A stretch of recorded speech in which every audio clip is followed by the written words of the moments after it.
नमस्कार, मैं हूं शिवम। आप देख रहे हैं न्यूज नशा और आज हम बात करने वाले हैं एक ऐसे मुद्दे पर जिस पर बहुत बात होती है, लेकिन आज भी ये सवाल बड़ा खड़ा हो रहा है कि क्यों इस दिशा में बहुत सोचा समझा नहीं जा रहा। जैसे किसानों का एक मुद्दा है, किसानों का मुद्दा बहुत उठ रहा है, लगातार किसानों के मुद्दे पर बात हो रही है, लेकिन किसानों के मुद्दे पर क्यों इस तरह से काम नहीं हो रहा है कि किसान हमेशा दुखी क्यों है। हम ये समझने की कोशिश करेंगे और ये समझने की कोशिश इसलिए भी करना जरूरी है क्योंकि हाल के दिनों में अलग अलग सरकारों ने किसानों के लिए जो योजनाएं लॉन्च की हैं, क्या उससे उनको फायदा हुआ है, क्या किसान वाकई में एमएसपी के दाम पर अपनी फसलें बेच पा रहे हैं, ये बहुत सारे सवाल हैं।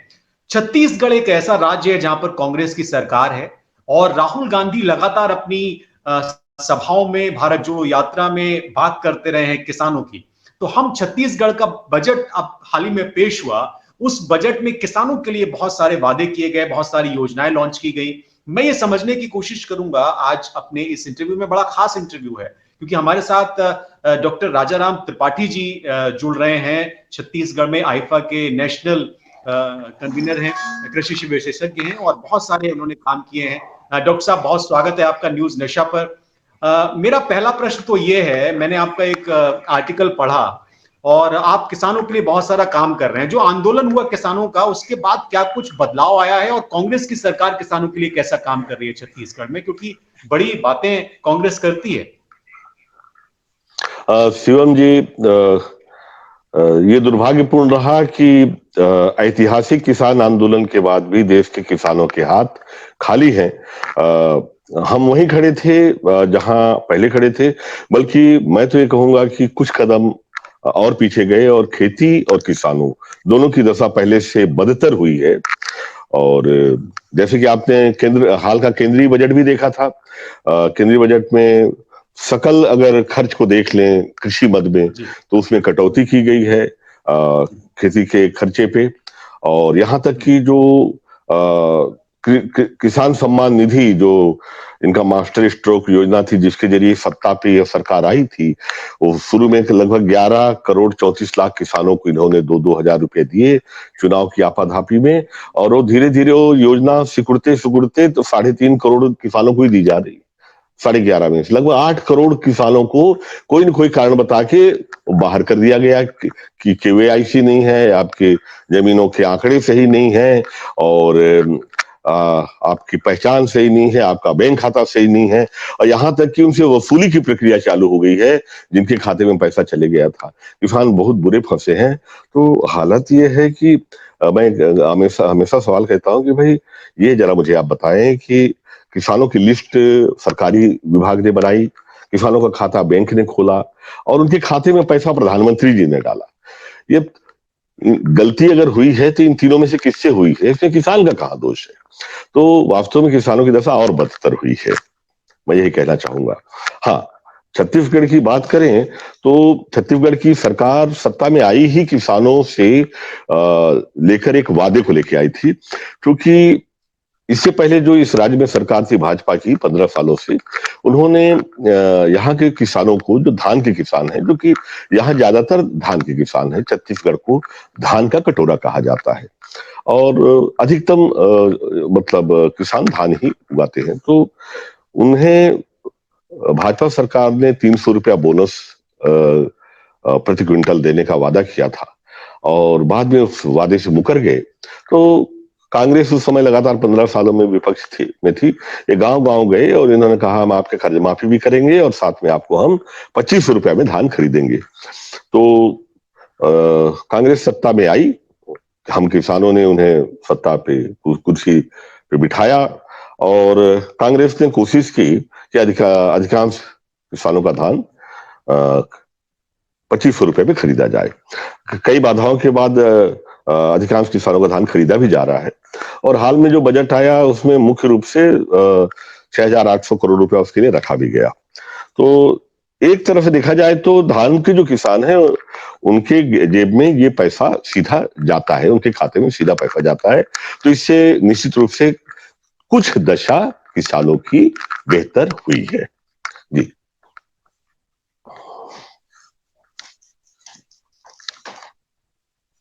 आपकी डॉक्टर साहब आवाज एक नहीं चीज आ रही है। जी जी जी डॉक्टर साहब बताएं। एक चीज जी है, मैं ये नोटिस कर रहा हूं कि किसानों की एक नाराजगी है जो लगातार हर सरकार के प्रति है।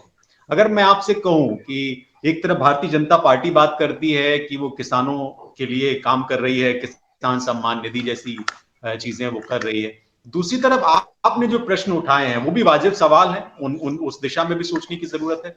क्या आपको लग रहा है कि इस बजट के बाद, चूंकि अब इलेक्शन स्टेट है, एक संभावना किसकी आप देख रहे हैं, किस तरह का माहौल है छत्तीसगढ़ के किसानों में, किस तरह की एक धारणा बन रही है इन पार्टियों के प्रति? ये थोड़ा पॉलिटिकल प्रश्न है, लेकिन फिर भी मैं आपसे जानना चाहता शिवम जी, किसानों में अगर मैं पूरे देश के किसानों की बात करूं तो सबसे बड़ी समस्या यह है कि किसान जो खून पसीना बहा के उगाता है, उसे उसके उत्पादन का सही मूल्य नहीं मिल पाता, वाजिब मूल्य नहीं मिल पाता। ये बड़ी समस्या है।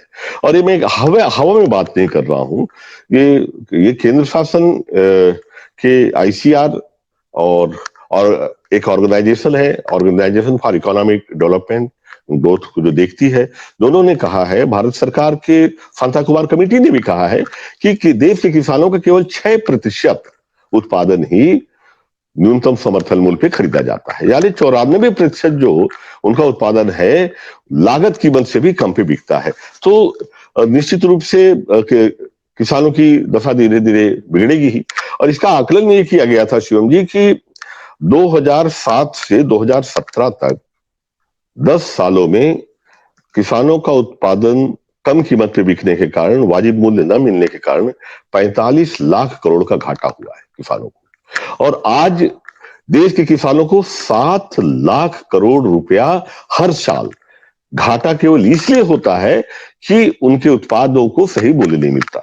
तो हाल में ही जो महाधिवेशन हुआ है कांग्रेस का, उन्होंने इस चीज को हम लगातार बात करते रहे हैं। आपको ध्यान में होगा, अभी कुछ महीनों पहले देश के 223 बड़े किसान संगठनों ने मिलकर सिंगल पॉइंट, केवल एक बिंदु को लेकर एक मोर्चा बनाया कि केवल हमको न्यूनतम समर्थन मूल्य पे गारंटी कानून चाहिए। आप एक कानून ले आइए। हमें नहीं कहते हमारा माल आप खरीद लें, हमें कहते हैं कि जो कोई भी खरीदे, व्यापारी, बड़े व्यापारी जो भी आए, आप सुनिश्चित करिए कि उससे कम पे न बिकने पाए। आप सब चीजें पेट्रोल से लेकर चीनी तक सब पे रेट आप तय करते हैं साहब, उससे नीचे कहीं नहीं बिकता है। आप किसानों के लिए भी तय कर दीजिए। तो इस मोर्चे का मैं चूंकि राष्ट्रीय प्रवक्ता भी हूँ, जो 223 किसान संगठन मिलकर बने हैं न्यूनतम समर्थन मूल्य गारंटी कानून मोर्चा पे, तो हम हर पार्टी से हर दरवाजा को हमने खटखटाया है कि भाई किसानों को आप न्यूनतम मूल्य दिलाइए। राजनीति इसमें पेवस्त है, आप बिल्कुल सही कहे। और लेकिन कांग्रेस ने अधिवेशन में पारित किया है कि अगर वो सत्ता पे आते हैं तो न्यूनतम समर्थन मूल्य को लेके वो कानून लेके आएंगे। तो एक अच्छी बात है, हम देख रहे हैं, देश के किसान देख रहे हैं, क्योंकि बड़ा प्रश्न है शिवम जी की 38% वोट पाके केंद्र में सरकार बनती है। 38-39% वोट से सरकारें इस देश में बनती हैं, इस देश की केंद्र सरकारें चुनी जाती हैं। और 62%, मतलब 62% जो इस देश की जनसंख्या है वो किसानों की है। एग्रीकल्चर और एग्रीकल्चर एलाइड एक्टिविटी से जुड़े हुए लोगों की संख्या लगभग 62% है, यानी 62% वोटर जो हैं किसान परिवारों के हैं। तो निश्चित रूप से किसानों की संख्या को देखते हुए प्रजातंत्र में सबसे बड़ा वोट बैंक किसानों का है। तो किसानों के हालात को देखते हुए जब तक इनके लिए दीर्घकालिक कोई योजनाएं नहीं बनेंगी, आमूलचूल परिवर्तन व्यवस्था में नहीं होगा, मुझे नहीं लगता कि किसानों की दशा सुधर पाएगी। जी। और यदि मैं छत्तीसगढ़ के परिप्रेक्ष्य में कहूं तो छत्तीसगढ़ में भी मेरा मानना है कि दीर्घकालिक योजनाएं बननी चाहिए। धान के मूल्य के अलावा छत्तीसगढ़ में तो बहुत सारी संभावनाएं हैं।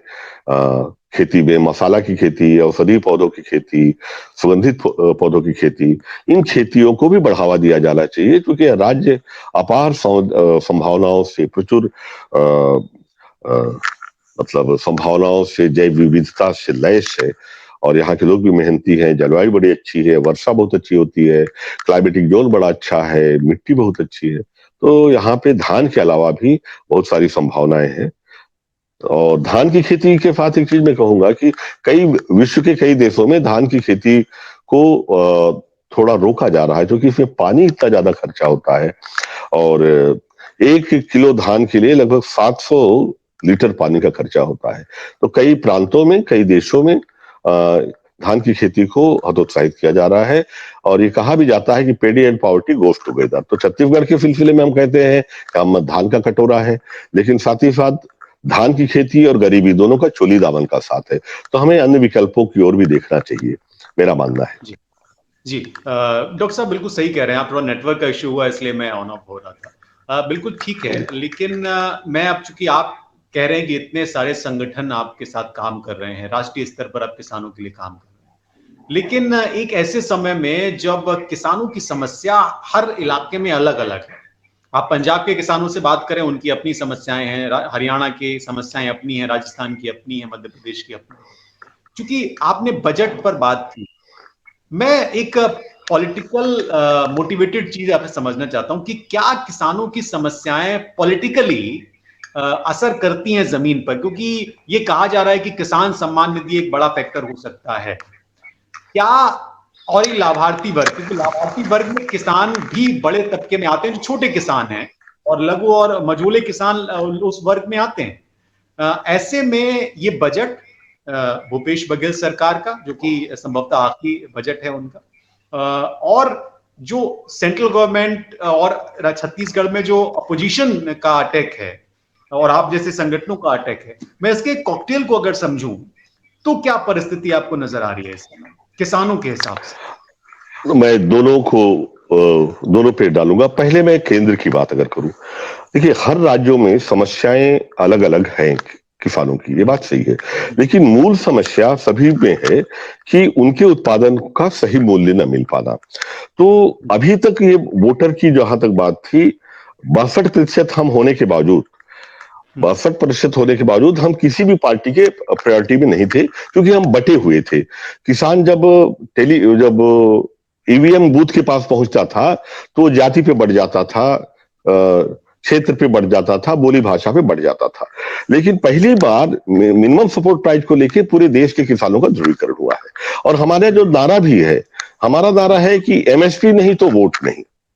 आप कानून ले आइए, हमारा माल मत खरीदिए। और दूसरी, हर फसल को एमएसपी, हर किसान को एमएसपी। तो इससे पूरा देश आ जाता है। हम हर फसल की बात कर रहे हैं, आप केवल 20-22 चीजों की एमएसपी देते हैं। हम कहते हैं कि हर फसल को एमएसपी, हर किसान को MSP for every crop, MSP for every farmer.